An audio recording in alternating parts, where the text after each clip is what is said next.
Hey there, welcome to our mortgage lending tips video of the day.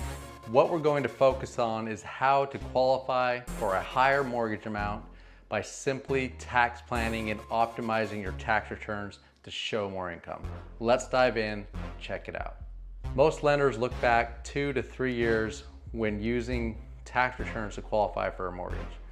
You need to make sure that you take your annual income into consideration, get all the deductions and credits that you deserve.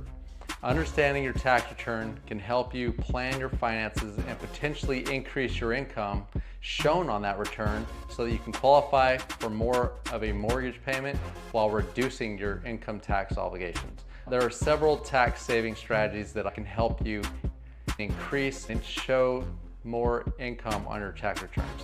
These include starting a side business like an LLC or give it an S-Corp status, setting up something on the side so that you can flow it down to you personally and offset some of that income.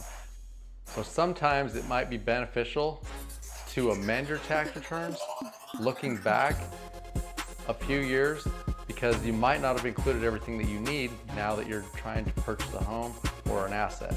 So in this case, what you can do is you can factor back in items that you missed out on or tax deductions that you forgot to claim or a credit that you forgot to use as an adjustment. If you claim the wrong tax filing status or need to add or remove somebody like a dependent, it's also something that is beneficial to amend for.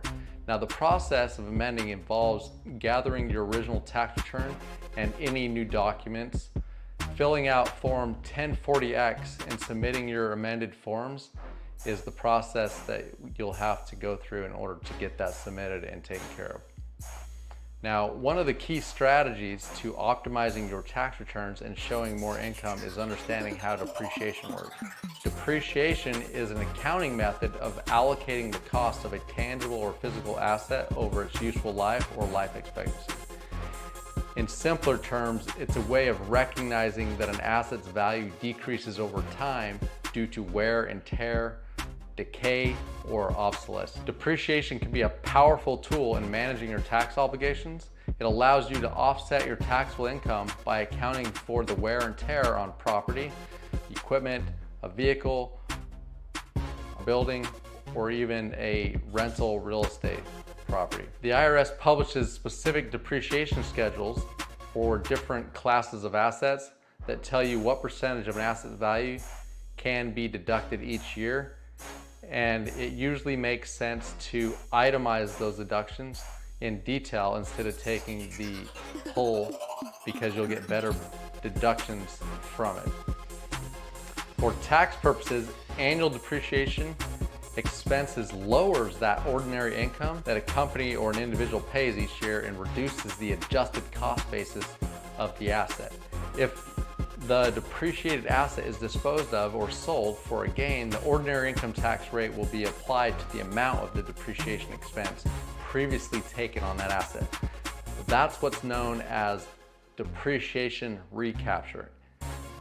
So let's consider examples. Suppose you purchased business equipment for $10,000 and had it depreciated at an expense of $2,000 per year.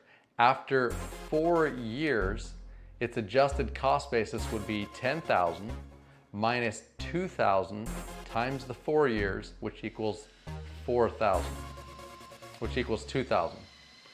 If the equipment is sold for $3,000, you would have a taxable gain of $3,000 minus the $2,000, which would equal $1,000.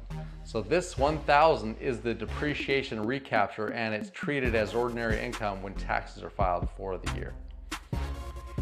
In context of real estate, depreciation recapture can also play a significant role. So for instance, consider a rental property that was purchased for, let's say, $275,000, and it has an annual depreciation of $10,000. After 11 years, if the owner decides to sell that property for a gain, he sells it for $430,000. The adjusted cost basis was $275,000. So you'd have $165,000 realized gain on the sale, which would be recaptured to offset that related depreciation, which can be calculated back in, and it's usually at a specific capped out tax rate, usually 25%. Depreciation and its recapture can be complex, but understanding these types of concepts can help you plan your tax strategy more effectively. So by using depreciation to offset tax obligations, you can show more income on your tax return, which can be beneficial when qualifying for a higher mortgage loan amount because the lender will factor back in that depreciation as if it was income in general. So the income shown on your tax return, it will play a crucial role in your qualifying for a mortgage, and the lenders will use this information to assess your ability to repay the loan. So make sure you maximize these mortgage qualifications and get the most amount of potential out of them. In order to do that, consider structuring your taxes the proper way.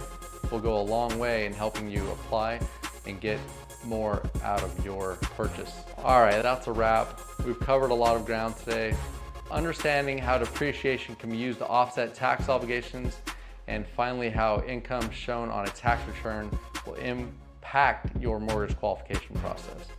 We hope this video has provided you with valuable insights and strategies to optimize your tax returns and qualify for a higher mortgage loan amount. Remember though, every financial situation is unique, so it's always recommended to consult with a tax professional or tax attorney. Speak with your financial advisor to make the most informed decisions and get the most out of your income and show the most amount of income while reducing your taxable obligations.